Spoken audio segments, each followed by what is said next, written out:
Luis Enrique hozirda PSJning eng buyuk avlodini yaratmoqda. 2011-yilda shayxlar jamoani sotib olgandan keyin parijliklar 10 ta Fransiya ligasi, 7 ta Fransiya kubogi va 10 ta Super kubogini qo'lga kiritishgan edi. Lekin bularning barchasi bitta Chempionlar ligasining o'rnini bosa olmagan. To'xtovsiz murabbiylar almashuvi va yulduzlarning jamoaga jalb etilishi bilan nihoyat 2025-yilda Luis Enrique ushbu jamoani balanslashtira oldi. Shubhasiz 2025-yilning eng kuchli jamoasi PSG bo'lib qolmoqda. Deyarli barcha sovrinlarni qo'lga kiritib, oltin to'p hamda yilning eng yaxshi jamoasi mukofotini ham qo'lga kiritishdi. Lekin klub kvadruple yutganiga qaramay, biz ularni futbol tarixidagi eng yaxshi jamoa deya olmaymiz. Chunki tarixda bundanda kuchli prime jamoalar bo'lgan va bugungi videoda top 10 21-asrning eng prime jamoalari haqida gaplashamiz. Videoga like bosib, kanalga obuna bo'ling. Biz esa boshladik. Arsenal 2002-2004.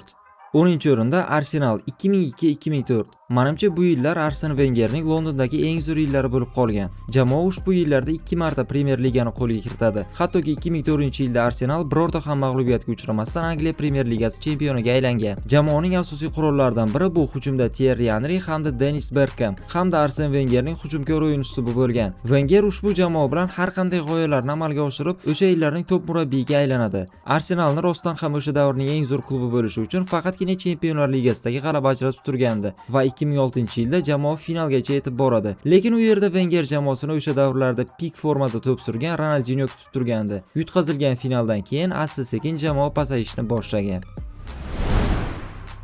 Chelsea 2004-2008. Keyingi jamoa Mourinhoning juda kuchli mentalitetiga ega bo'lgan 2004-2008-yillardagi Chelsea'si. Lampard, Drogba, Ashley Cole, Terry, Chex ushbu futbolchilarning barchasi portugaliyalik murabbiy qo'l ostida porlagan. Jamoa 2 marta Premier Ligani hamda bir nechta milliy sovrinlarni qo'lga kiritib keladi.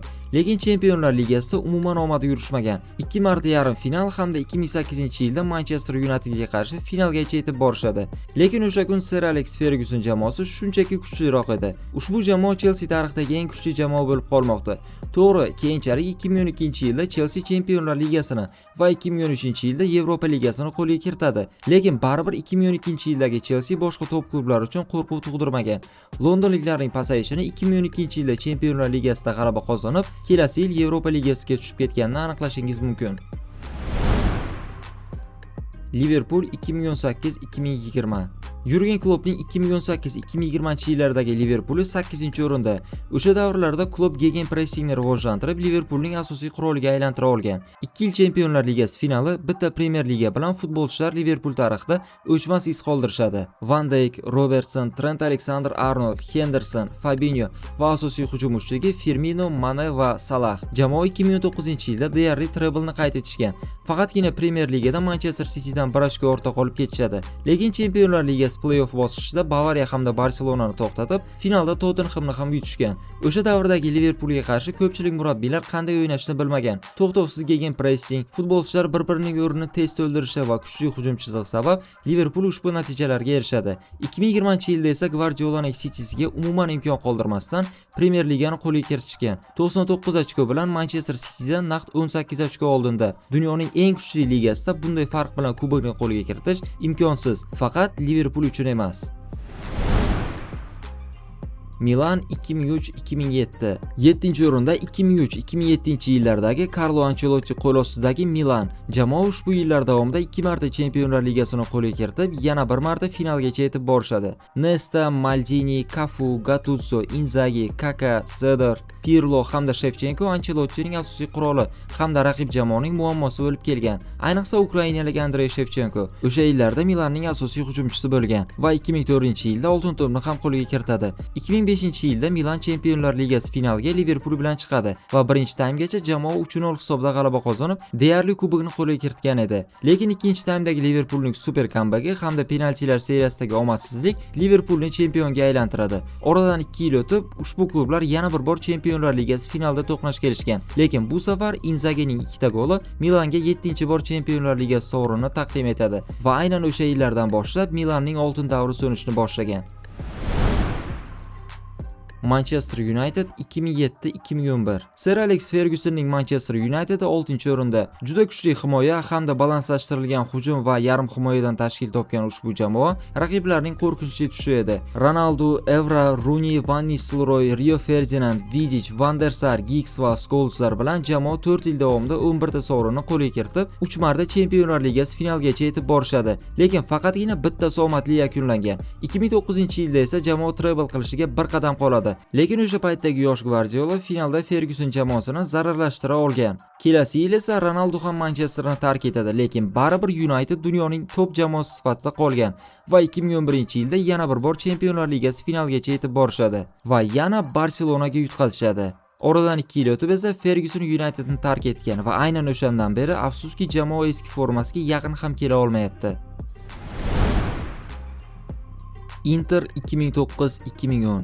5-o'rinda Inter 2008-2010-yillar aynan Jose Mourinhoning boshqargan davri edi. Inter o'sha yillarda A Seriyani 4 yil ketma-ket yutib, Italiyani zabt etayotgandi. Lekin baribir jamoa Chempionlar Ligasida g'alaba qozonmagani sabab ushbu sovrinlar Interni prime qilmagan va Milan hamda Juventusdan keyingi Italiya jamoasi sifatida qoldirgandi. Qo'shimchasiga Calciopoli mojarosi sabab ham o'sha yillarda A Seriya juda katta krizisga uchragan va Scudetto unchalik ham obro'li sovrin sifatida ko'rinmasdi. Lekin Mourinhoning kelishi bilan klub 45 yil deganda Chempionlar Ligasini qo'lga kiritadi. Qolaversa, treble qayd etgan birinchi Italiya jamoasiga ham aylangan. To'g'ri, Mourinhoga ushbu masalada juda katta transferlar yordam beradi. Sneijder, Eto'o, Milito va Thiago Motta.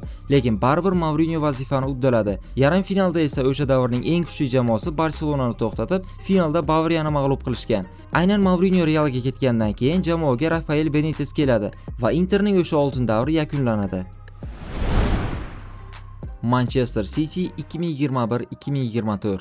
Keyingi jamoa Guardiolaning Manchester City'si 2 ta Chempionlar Ligasi finali hamda 3 ta Premier Liga sovrinlari bilan 4-o'rinda. Pep uchun Premier Ligada g'alaba qozonish muammoga aylanmay qolgan. City'ga tayinlangandan beri murabbiy 6 marotaba Premier Ligani qo'lga kiritgan. Chempionlar Ligasida ham 2021-yilda finalgacha yetib boradi, lekin dominant futbol afsuski mag'lubiyat bilan yakunlangan. O'sha davrdagi Pep jamoasiga faqatgina top hujumchi yetishmagan. Lekin oradan 2 yil o'tib, menimcha Manchester City o'z tarixidagi eng muvaffaqiyatli transferni amalga oshirib, Erling Haalandni jamoaga olib keladi va birinchi yildayoq treble qayd etib, turli xil rekordlarni yangilashgan. 2023-yilda Manchester City pik formaga yetib, oldidan chiqqan raqibni yakson qilib o'tgan.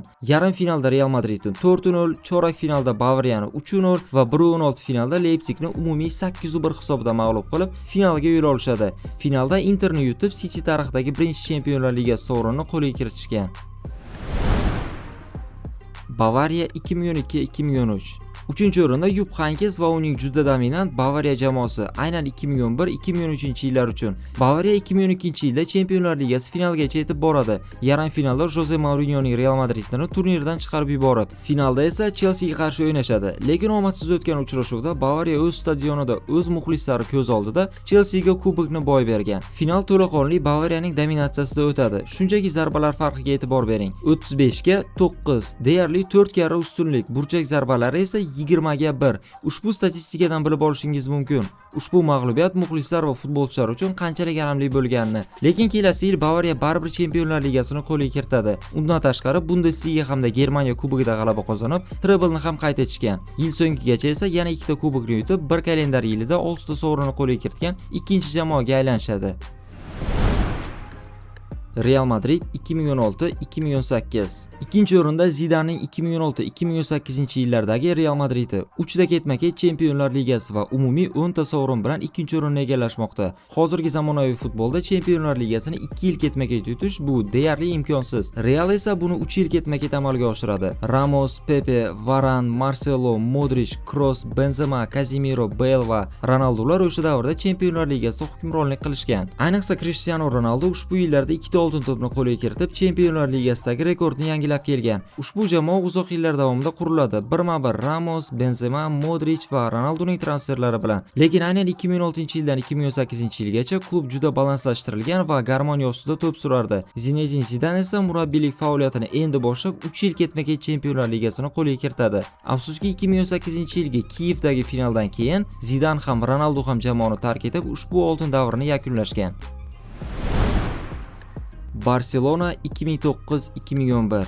Birinchi o'rinda 2009-2011 yillardagi Barselona Frank Rijkaardning o'rniga tayinlangan yosh Gvardiola futbolni shunchaki o'zgartirib yuboradi. Tiki-takani yangi darajaga olib chiqib, jamoa 3 yil davomida 11 ta yirik sovrinni qo'lga kiritishgan. 3 ta La Liga, 2 ta Chempionlar Ligasi va 2010-yilda bir kalendar yilda 6 ta sovrinni yutgan birinchi jamoaga aylanishgan. Himoyada Pique, Puyol, Dani Alves, yarim himoyada esa eng kuchli trio Busquets, Xavi va Iniesta. Hujumda David Villa va 3 yil ketma-ket oltin to'pni qo'lga kiritgan Leo Messi. El Clasico'larda esa Barselona Realga umuman imkon qoldirmagan. 9 ta o'yin, 6 ta g'alaba, 2 ta durang va bitta mag'lubiyat. Afsonaviy 5-0 hamda 2-6 o'yinlari ham aynan Gvardiola davrida sodir bo'ladi. Chempionlar Ligasida esa 2 yil o'sha davrning eng zo'r jamoalaridan biri Manchester Unitedni yutishgan. Ayniqsa 2011-yildagi final shunchaki master klass bo'ladi. Leo Messi ham aynan o'sha davrlardan boshlab o'zining pik formasiga chiqib, 4 yil ketma-ket oltin to'pni qo'lga kiritgan. Shubhasiz, ushbu jamoa futbol tarixidagi eng buyuk va kuchli avlodlardan biri bo'lib qolmoqda.